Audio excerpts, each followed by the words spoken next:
जाएगा? ये संदल या दरगाह से निकल के फतेहपुरा होके मांडवी से पानी गेट से वापस दरगाह पे आए दरगाह शरीफ पे आएंगे।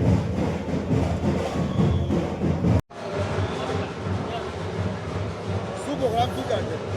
આજે પ્રોગ્રામ તો જોરાવરબીર દાદાનો સંદલ છે ને કાલે ઉરુસ છે. કેટલા વર્ષથી પ્રોગ્રામ કરો છો?